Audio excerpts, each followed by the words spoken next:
तो जो फंक्शन है, जो फार्मेसी हम लोगों ने स्टार्ट किया या ड्रग स्टोर, तो इसका जो बेसिक है, राइट काइंड ऑफ मेडिसिन मिलनी चाहिए, राइट टाइम पे मिलनी चाहिए, और ऑनलाइन जैसे आप लोग कर रहे हैं तो इसमें बीच में नेटवर्क के इशू आ सकते हैं। तो ये सारे फैक्टर्स भी हैं, और जो मेजर फैक्टर है वो at the minimum possible cost ये होना चाहिए। To provide the information concerning the medication to physicians and nurses and to serve as a counselling department. तो मीडिएटर का रोल है, जैसे आप लोग यहाँ देखें तो जितने भी जो फिजिशियंस हैं, नर्सेज हैं, एक्चुअली जो हॉस्पिटल जो फार्मासिस्ट हैं उसमें ये रोल देखने को मिलते हैं। बिकॉज जैसे कोई हॉस्पिटल है, उसके नीचे फार्मेसी स्टार्ट हुआ है, ड्रग स्टोर आपने ओपन किया है, तो हॉस्पिटल से जो रिलेटेड चीज़ें हैं वो मैक्सिमम चीज़ें मेडिकल स्टोर से कंसर्न की जाती हैं। तो इसलिए एक बीच में लिंक है फिजिशियन और नर्सेस के बीच में, and to serve as a counselling department. अभी जो नई बात आ रही है कि ओपन करेंगे जो क्लिनिक्स हैं उनको, तो एक काउंसलिंग सेंटर है, तो उसके लिए जो नॉलेज है, जो फार्माकोलॉजी है, जो मेडिसिनल केमिस्ट्री है, डिफरेंट डोज और जो इनकॉम्पेटिबिलिटी है, उसकी उसकी स्टडी करने के बाद ही आप काउंसलिंग सेंटर सही ढंग से रन होगा। ड्रग स्टोरेज की हम बात करें, स्टोरेज जो टेम्परेचर्स हैं, the proper storage of medication is always an important consideration during period of extreme heat और cold. Drugs can undergo physical, chemical, and microbial changes on storage. Recommended storage conditions जैसे -5 degree centigrade या do not freeze की condition है, cold condition है तो वो 2 to 8 degree centigrade होगा, या स्टोरेज है बिलो 25 डिग्री सेंटीग्रेड, उसके लिए आपको एयर कंडीशनिंग मेंटेन करना होगा, या केवल जो 30 डिग्री सेंटीग्रेड है रूम टेम्परेचर की हम बात करें जो जनरली रहता है, तो जो फॉर्मुलेशंस हैं उनको अलग अलग उनकी नेचर के अकॉर्डिंग आपको सेलेक्ट करना होगा और टेम्परेचर रिक्वायर्ड है। तो जैसे आप जनरल एक सर्वे करें, जैसे आप गवर्नमेंट में जाएं तो अभी होलसेल को आप देखें, स्टोरेज जो कंडीशन वहाँ पे मेंटेन होती कैसे होती है, और जो ड्रग स्टोर है वहाँ पे स्टोरेज जो कंडीशन है वो लोग कैसे मेंटेन कर रहे हैं। तो जनरली तो रूम टेम्परेचर पे काम होता है, जो 30 डिग्री सेंटीग्रेड है इस पे तो मेडिसिन रखी रहती है। जो कोल्ड कंडीशन है वो दी जाती है जो इंजेक्टेबल्स हैं, जो प्रिकॉशंस रखते हैं, या जो वैक्सीनेशन वाली जहाँ पे चीज़ है वहाँ पे भी -5 वो कोशिश करते हैं दैट बिलो 0 डिग्री या 0 डिग्री तक मेंटेन करें, या फिर ऐसे कोई सैंपल है जिनको -5 पे रखना है तो डीप फ्रीजर वहाँ पे रखना होता है। बट जो जनरल रिक्वायरमेंट है उसमें एक तो रूम टेम्परेचर है और सेकंड रेफ्रिजरेटर जो सेलेक्टेड सैंपल है उनके लिए।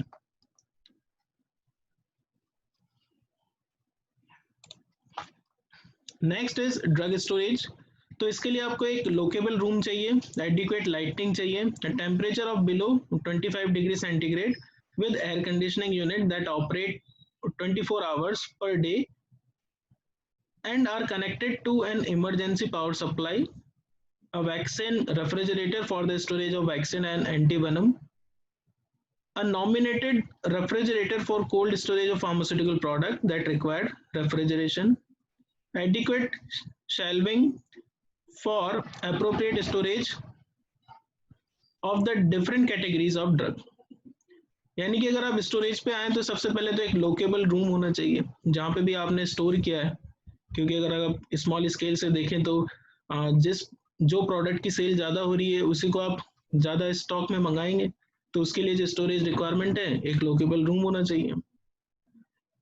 एडिक्वेट लाइटनिंग उसमें होनी चाहिए, क्योंकि जैसे स्टोर की आप बात करें तो जनरली क्या होता है कि अगर आपने स्टोरेज, एक्चुअली जो स्टोरेज है वो भी clean and neat and clean place होना चाहिए, वहां पे भी रेगुलर हाउसकीपिंग होनी चाहिए स्टोर में भी, अदरवाइज वहां पे भी जो कंटेमिनेशन के चांसेस है वो हो जाएंगे। एडिक्वेट लाइटनिंग फर्स्ट कंडीशन, जो टेम्परेचर है बिलो 25 डिग्री सेंटीग्रेड। ये इसलिए कहा गया है, जैसे आपने वेयर हाउस देखे हैं तो जो वेजिटेबल है फूड है इनके लिए भी एयर कंडीशन वेयर हाउस बनाए जाते हैं। तो स्टोरेज में क्या होता है कि आपको वेट करना पड़ सकता है, या हो सकता है जो प्रोडक्ट का एक्सपायरी डेट है वहां तक भी जाना पड़े, बिकॉज जो कंडीशन है वो अप्रोक्सीमेशन पर है। तो हालांकि आपने जो चांस लिया है 1% 2% पे लिया है, बाकी 98% 99% चांसेस है सेल होने के। बट आफ्टर दैट ऑल्सो तो जो कंडीशन है वो 25 डिग्री सेंटीग्रेड आप मेंटेन करें तो आप कंप्लीट एक्सपायरी रेंज जो प्रोडक्ट की है वहां तक उसको लेके जा पाएंगे। वैक्सीनेशन के लिए अलग रेफ्रिजरेटर चाहिए for the storage of vaccine and antivenom. और अगर आप ज़्यादा बड़े स्टेज पे जाएं तो कोल्ड स्टोरेज आप बना सकते हैं। द एडिक्वेट शेल्विंग, जैसा हम लोगों ने फर्स्ट स्लाइड में देखा, तो जो शेल्फ आप बनाएंगे वो एडिक्वेट होना चाहिए, यानी कि जो प्रोडक्ट है उसके लिए प्रॉपर स्पेस हो। नाउ ड्रग स्टोरेज, जैसे जो फार्मास्यूटिकल जो प्रोडक्ट है, all drugs are grouped in the following categories. Refrigerated है तो हीट सेंसिटिव जो प्रोडक्ट है उनके लिए अलग है, ऑरल है, सॉलिड एंड लिक्विड, इंजेक्टेबल या topical, infusion, inhalation and even non drug, जैसे कुछ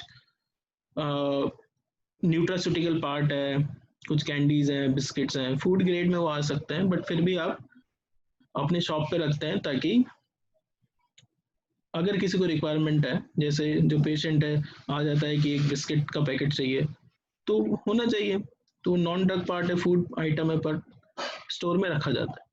तो इसलिए आपको जो प्रोडक्ट हैं वो उनकी नेचर के अकॉर्डिंग रखने होंगे।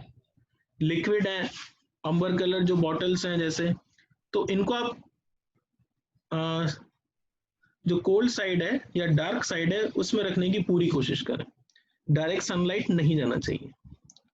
बाकी स्ट्रिप पैकिंग है, जो टैबलेट है, कैप्सूल है, इसीलिए एक्चुअली जो सॉलिड डोजेस फॉर्म है उनको ज़्यादा स्टोरेज के प्रति अच्छा पाया गया है, और ऐसा मिला है कि इनका स्टोरेज हार्ड एंड फास्ट है और इनको ज़्यादा अच्छे से स्टोर किया जा सकता है। और बॉटल्स में आप जाएंगे, लिक्विड में आप जाएंगे तो ऑलरेडी इनका स्पेस देखिए आप, बड़ा साइज है, एक यूनिट है, तो स्टोरेज के हिसाब से वो प्रॉब्लमेटिक हो सकता है। बाकी अगर जो टैबलेट है, कैप्सूल है, तो पूरा स्ट्रिप आ जाएगा, इसका जो स्पेस है उसमें नंबर ऑफ स्ट्रिप कितने आ जाएंगे। ठीक है, हो सकता है कि उनका लेंथ और डायमीटर को देखना पड़े, ब्रेथ को, बट फिर भी सॉलिड डोजेस फॉर्म का स्टोरेज ज़्यादा अच्छा है। Next is drug storage, that is, जैसे आप देखें स्टोरेज अगर आपको करना है तो वो किस तरीके से करेंगे, या तो ब्रांड नेम के हिसाब से करें, या प्रोडक्ट के अकॉर्डिंग करें, डिजीज के अकॉर्डिंग करें, या फिर आप रैंडमली जिसका डिमांड हो रहा है उसका कर रहे हैं। तो स्मॉल स्केल पे अगर आप देखें तो ये है कि अगर आपने जिस प्रोडक्ट की डिमांड है उसका स्टोरेज जो है वो इस तरीके से लगा दिया। अगर आप लार्ज स्केल पे जाएं तो फिर जो प्रोडक्ट हैं, अगर जो पेरेंटल्स हैं उनको आपको यहाँ रखना होगा, और बाकी की शेल्फिंग आप सही ढंग से करें। शेल्फिंग के लिए जैसे जो पहले के टाइम पे जो टेबल्स और वो सब यूज होता था, अभी के टाइम पे लाइट वेटेड बहुत सारी चीजें मार्केट में है जिनका कॉस्टिंग भी कम है, और प्लास्टिक कोटेड लेमिनेटेड जो सरफेसेस हैं वो यूज में लिए जाते हैं। जहां पर स्टेन होने का डर है वहां पर स्टेनलेस स्टील कहीं कहीं यूज में ले सकते हैं, अदरवाइज जो कोटिंग मटेरियल है वो भी काफ़ी वॉशेबल और हार्ड एंड टफ आता है। जैसा कि इसमें बता रखा है, शेल्फ आप बनवा सकते हैं, इसमें लगा सकते हैं, तो कोल्ड एंड डार्क प्लेस की जो रिक्वायरमेंट है वो भी कंप्लीट हो जाएगी। और जो स्टेबल है फॉर्मुलेशन, जिनके लिए लाइट का कोई डिग्रेडेशन के चांसेस नहीं है, उनको आप ओपन रखिए। Now drug storage, that is in pharmacy all drug are displayed or kept in different ways regarding the most easiest way to dispense. Likely the alphabetically, therapeutic, class wise and brand wise and so on. तो way of storage कैसा हो, alphabetically आप arrange कर रहे हैं तो जैसा आपने अरेंज किया है वैसा ही आपको मेंटेन करना होगा उसका सॉफ्टवेयर। आगे के जो लेक्चर्स है उसमें हम लोग देखेंगे कि जो नए सॉफ्टवेयर हैं और जो कन्वेंशनल जो मेथड हैं अरेंजमेंट के, उनमें क्या डिफरेंस है। बिकॉज स्टोरेज में आपने जो एंट्री की है, क्योंकि एंट्री आपको हर टाइम पर मेंटेन करनी पड़ेगी। अगर अगर आपने एंट्री का रिकॉर्ड सही ढंग से मेंटेन नहीं किया, स्टोर में सबसे इंपॉर्टेंट क्या होता है, जैसे आप स्टोर में जाते पूछते हैं रजिस्टर कहाँ है, रजिस्टर लाओ, ठीक है ना, स्टोर जो कीपर होते हैं। बट अगर आप सोल अपना काम भी कर रहे हैं तो आपको एंट्री के ऊपर बहुत ध्यान देना होगा। जैसे मनी का सिंगल यूनिट इंपॉर्टेंट है, ऐसे एंट्री का एक सिंगल यूनिट इंपॉर्टेंट है। तो थेरापेटिक भी आप जो क्लास वाइज है उसको स्टोरेज में डाल सकते हैं या ब्रांड वाइज भी डाल सकते हैं, नेम वाइज ब्रांड वाइज जैसा आप चाहें, ठीक है। तो ये कुछ पॉइंट है जो हम लोगों ने डिस्कस किए। आगे इनको और डेप्थ में सॉफ्टवेयर की हेल्प से कैसे काम हो रहा है उसको हम देखेंगे।